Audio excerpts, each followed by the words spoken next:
रानी खैरगढ़ी ने ये समझा, एक बेटे को भी अडॉप्ट किया, लेकिन अपना सारा ध्यान लगाया भारत को आजाद करवाने में। सिर्फ ध्यान ही नहीं, पैसे भी। लाल किले पे सजा दी गई थी कुछ लोगों को। कोर्ट में ऐसी लड़ाई लड़ी गई थी उनके लिए कि जवाहरलाल नेहरू ने भी काला कोट पहन लिया था इंडियन नेशनल आर्मी के जवानों को बचाने के लिए।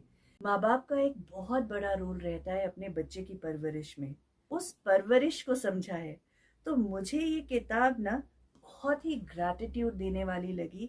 Doctor Y S. परमार की कहानी मुझे खासकर पसंद आई, क्योंकि शुरुआत होती है कि जब प्लानिंग कमीशन से पहली बार वो चीफ मिनिस्टर बने थे और प्लानिंग कमीशन से उन्होंने कुछ मांगा, तो पहली चीज थी 3 बार सड़क, सड़क और सड़क। नमस्ते। Crimson snow, Himachal sacrifice for independence.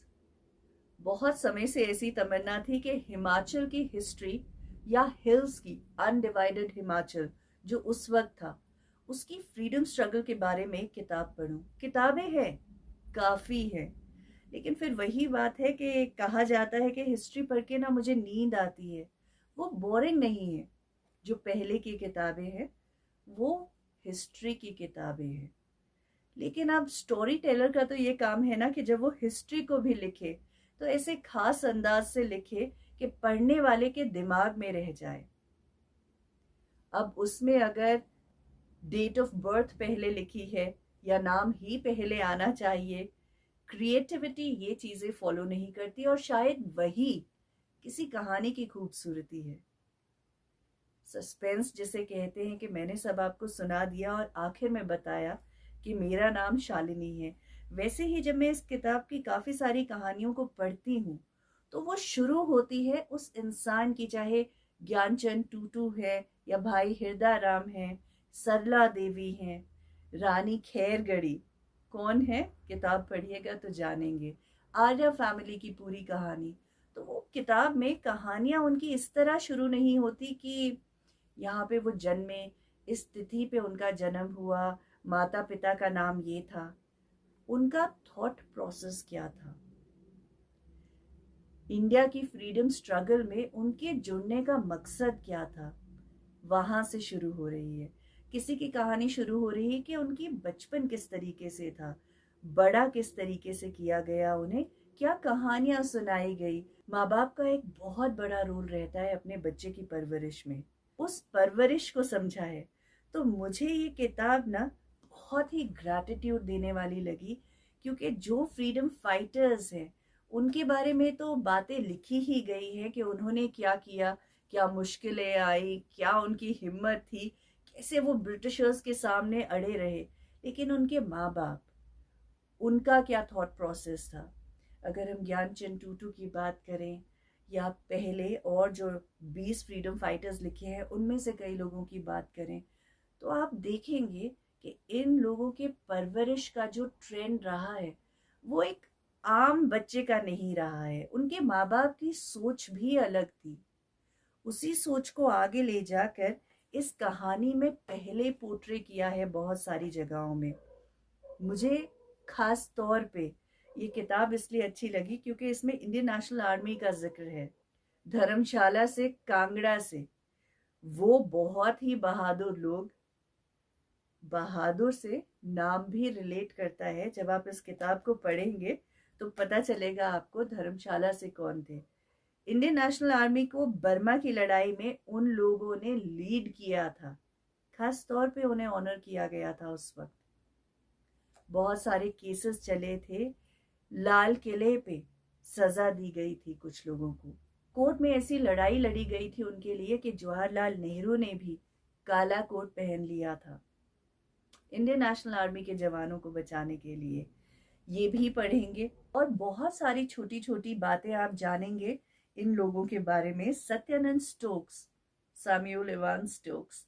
अब सब जानते हैं कि अगर हिमाचल में सेब आए थे तो उन्हीं की वजह से आए थे, लेकिन जब इस किताब को आप पढ़ेंगे तो आप जानेंगे कि वो क्या बात थी जिसकी वजह से वो हिंदुइज्म की तरफ आए।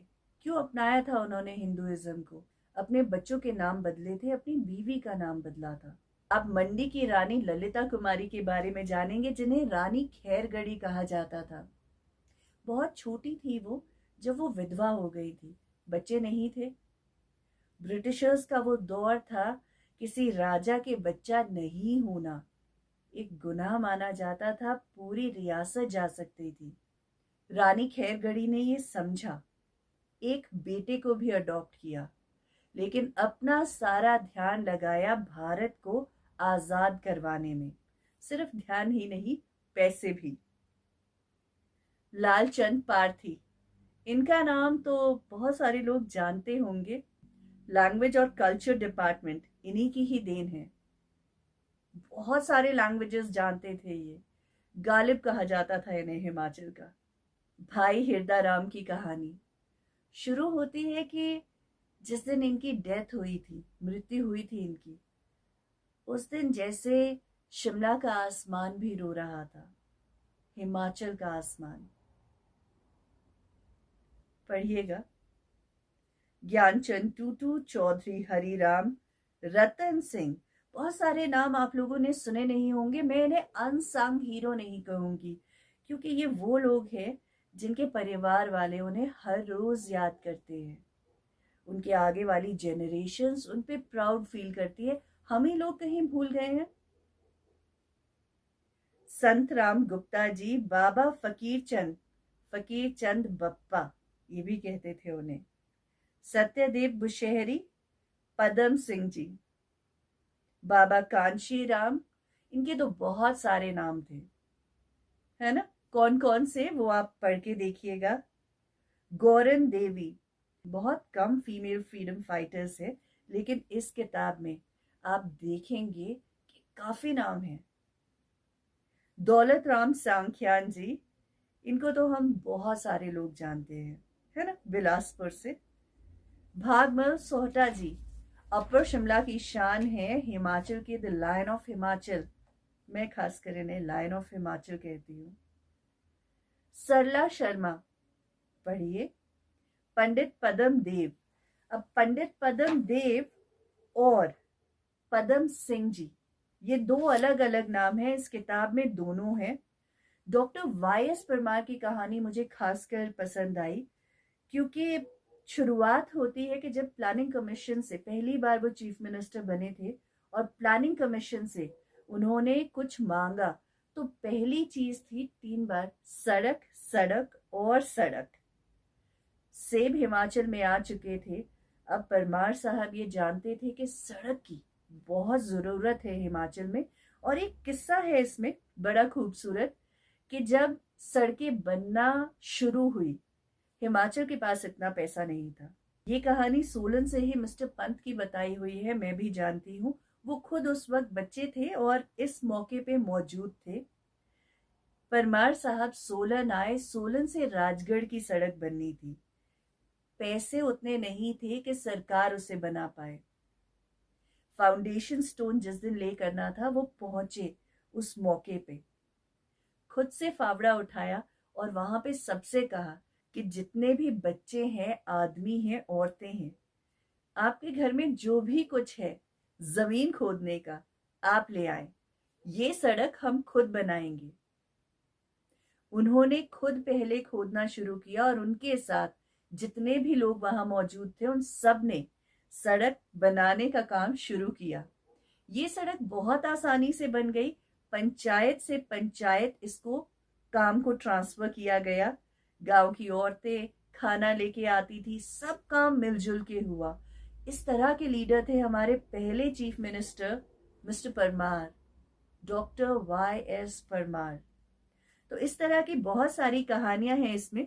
फिर से कहूंगी, अगर कोई यूपीएससी की तैयारी कर रहा है तो एग्जैक्टली जिस तरीके से होता है ना कि टू द पॉइंट आपको चीजें चाहिए होती है, क्रोनोलॉजी में चीजें चाहिए होती है कि ऐसा ऐसा ऐसा ही होता है। लेकिन ये किताब एक स्टोरी टेलर की है। ये किताब हिस्ट्री याद करवाएगी आपको। तो जब आप याद कर चुके होंगे अपनी डेट्स और सारी चीजें, तो कहीं ज्यादा लिखने के लिए आप इस स्टोरी टेलर की किताब पढ़ सकते हैं। वैसे मैं बोलूंगी कि ये मस्ट है। सारे हिमाचलीज के घरों के लिए, और जितने भी लोग हैं जो हिमाचल से बाहर हैं उनको भी ज़रूर लेनी चाहिए। अमेज़ॉन, फ्लिपकार्ट और ब्लू रोज पे ये इंडिया पे अवेलेबल है, और अमेज़ॉन ग्लोबल पे ये वर्ल्ड वाइड अवेलेबल है। तो ऐसी किताबें आप खरीदा कीजिए, पढ़िए और गिफ्ट भी कीजिए। ज़रूरी नहीं कि हर किताब बस एक हिसाब से लिखी जाए, लेकिन ज़रूरी है कि हर किताब इस तरह लिखी जाए कि याद रह जाए। Crimson snow, Himachal sacrifice for independence, ये किताब आपको याद रह जाएगी। एंजॉय।